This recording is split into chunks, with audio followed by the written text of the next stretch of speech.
The flowers are being planted, the flags are being hung up. Nearly $500,000 being spent to spruce up the city. Over 10,000 police officers preparing to deploy in the streets.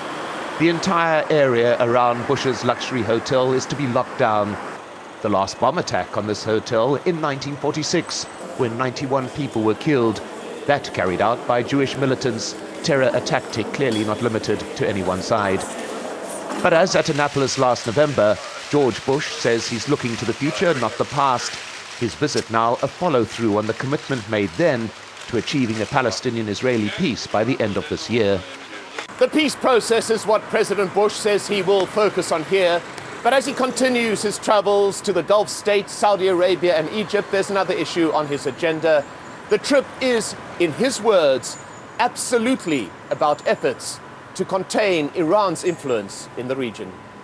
Central to the Bush philosophy, the concept that Iran supports insurgency in areas like Gaza, a place he will not visit. That Iran is behind what the US regards as terrorist movements like Hamas and Hezbollah, organizations that he will not talk to. It's a philosophy that puzzles many in the streets of occupied East Jerusalem, where no American flags are to be seen and where there is little evidence that Israel has spent much money sprucing up.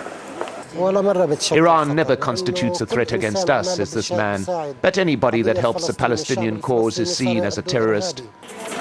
Whereas on the Israeli side of the Green Line in the west of Jerusalem, there's apparent unanimity that Bush is right. Iran is definitely a danger, 100%. Everybody says that, says this man. If not, it wouldn't have prepared its nuclear weapons to use against our state.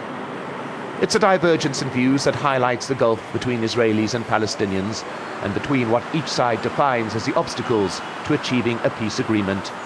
The last time George Bush visited the region was in June 2003, when he brought Israeli and Palestinian leaders together in Aqaba. Afterwards, his aides said the roadmap to peace was unfolded and all were ready to follow it as a guide. Nearly 5 years later, the roadmap still gathers dust, marked not by fingers, rather stained by the violence that has raged throughout the region. As the George Bush presidency nears its end, there is little time left for him to reforge a more peaceful legacy. Mike Hanna, Al Jazeera, Jerusalem.